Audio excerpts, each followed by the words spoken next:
अस्सलामुअलैकुम प्यारे बच्चों, पिछले कुछ वीडियो में हमने वैदिक रियाजी का इस्तेमाल करके ज़रब करना सीखे थे। आज भी हम जो है उसके आगे जो है जो दूसरा तरीका है ज़रब करने का वो सीखने की कोशिश करेंगे। पिछले वीडियो में हमने देखे थे जो पाया के नज़दीक की कीमत है 10, 100, 1000, 10,000 इस तरीके की जो कीमतें हैं उसके जो नज़दीक की कीमत है उससे क्या चाहे ज़्यादा हो चाहे कम हो उसके नज़दीक की कीमत को हमने जो है किस तरीके से हल करना ये आसानी से सीखे थे और शॉर्टकट तरीके से सीखे थे। लेकिन आज हम जो है उपपाया किसे कहा जाता है और उपपाया से रिलेटेड मिसालें किस तरीके से हल करना है ये हम आज की वीडियो में आसानी से समझने की कोशिश करेंगे। जिसमें हमारे सामने दो मिसालें हैं 52 ज़रब 53 और 207 ज़रब 213। अब यहाँ पर उपपाया किसे कहा जाता है तो जो 10, 100, 1000 के अलावा जो कीमतें रहती जैसा मिसाल के तौर पे 20 है, 30 है, 40 है, इस तरीके से 60, 70, 80, 90 और यहाँ पर 200, 300 इस तरीके से 900 तक के जो अदद है उसे उपपाया कहा जाता है। अब जो उपपाया के नज़दीक की कीमत है उसको हल करने का जो तरीका है ये जो पाया वाला जो तरीका है उससे थोड़ा अलग है और वहाँ पर हमें क्या करना है कुछ थोड़ा बदलाव करना है। वही बदलाव वही जो मतलब जो है उसमें फ़र्क है वो हम आज के वीडियो में समझने की कोशिश करेंगे। जिसमें हम जो है 52 ज़रब 53 ये मिसाल पहले हल करेंगे।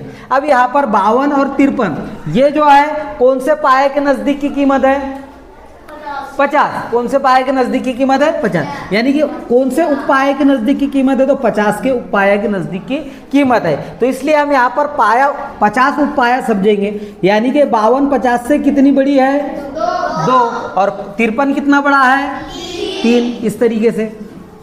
और सेम ये जो पहली जो मिसालें देखे थे हमने सेम वैसा ही यहाँ पर हल करना है। 3 एका 3 दूनी 6 और यहाँ पर 53 में 2 मिलाए 55 कितने 55। लेकिन अब यहाँ पर हम क्या करते जो पाया वाली मिसाल है उसमें ये कीमतें डायरेक्ट उतार देते और वही उसका जवाब रहता। लेकिन उपपाया में ऐसा नहीं है। उपपाया में हमें क्या करना है जो यहाँ पर ये आड़ी लकीर जो है आड़ी लकीर के जो दावी जानिब की कीमत है उसे जो है यहाँ पर जो उपपाया लिए उससे क्या हमें ज़रब करना है।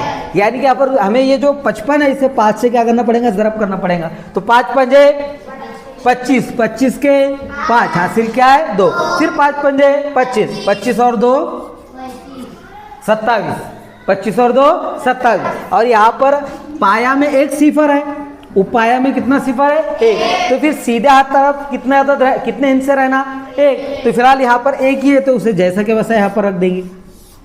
तो यही उसका जवाब है 2756।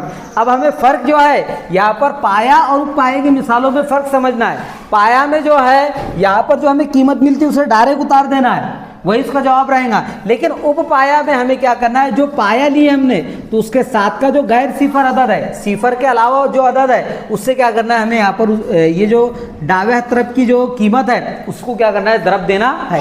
अब अगली मिसाल हम हल करेंगे तो और आसानी से आपके समझ में आ जाएगा। अब यहाँ पर ये पाया हम उपपाया क्या लेंगे 200 क्या लेंगे 200 क्योंकि 200 के नज़दीक की कीमतें हैं दोनों। तो यहाँ पर ये 200 से कितने ज़्यादा है 7 इस तरीके से लिखेंगे। ये 200 से कितने ज़्यादा है 13 इस तरीके से लिखेंगे। और यहाँ पर 13 का पहाड़ा हम क्या करेंगे 7 तक का पढ़ेंगे या 7 का पहाड़ा 13 तक का पढ़ेंगे। लेकिन हमें आसान क्या है 13 का पहाड़ा 7 तक का पढ़ना। तो 13 एका 13 दूनी 13 तिया 13 चौक 13 पंजे 13 छक्की और 13 सत्ती 91। यहाँ आड़ी लकीर मारेंगे हमेशा जैसा हल करते हैं वहाँ पर उसके जैसा। और यहाँ पर हमें क्या करना है 213 में 7 मिलाना है तो कितने हुए 220। 213 में 7 मिलाए 220। अब यहाँ पर 220 है। अब हमने यहाँ पर उपपाया कितना फर्ज करे 200 तो हमें क्या करना पड़ेगा जो ये सिफर के साथ का जो हिंदसा है 2 तो इसे हमें क्या करना पड़ेगा 2 से ज़रब देना पड़ेगा। बस यही फ़र्क है पाया और उपपाया की मिसालों में। पाया की मिसालों में डायरेक्ट जवाब लिखना है लेकिन उपपाया की मिसालों में हमें क्या करना है जो उपपाया लिए हमने उसमें जो सिफर के साथ हिंसा है उससे इसे क्या करना है जो आने वाला जवाब है उसे ज़रब देना है। तो 2 को सिफर से ज़रब दिया जाहिर सी बात है सिफर तो 2 दूनी 4 फिर 2 दूनी 4 और अब यहाँ पर पाया में 2 सिफर है तो फिर जाहिर सी बात है सीधे हाथ तरफ अलामत की सीधे जानिब कितने हिस्से होना 2। तो फिलहाल यहाँ पर 2 ही है तो हम क्या करें 91 जैसा के वैसा लिख लेंगे। इस तरीके से ये उसका जवाब हुआ।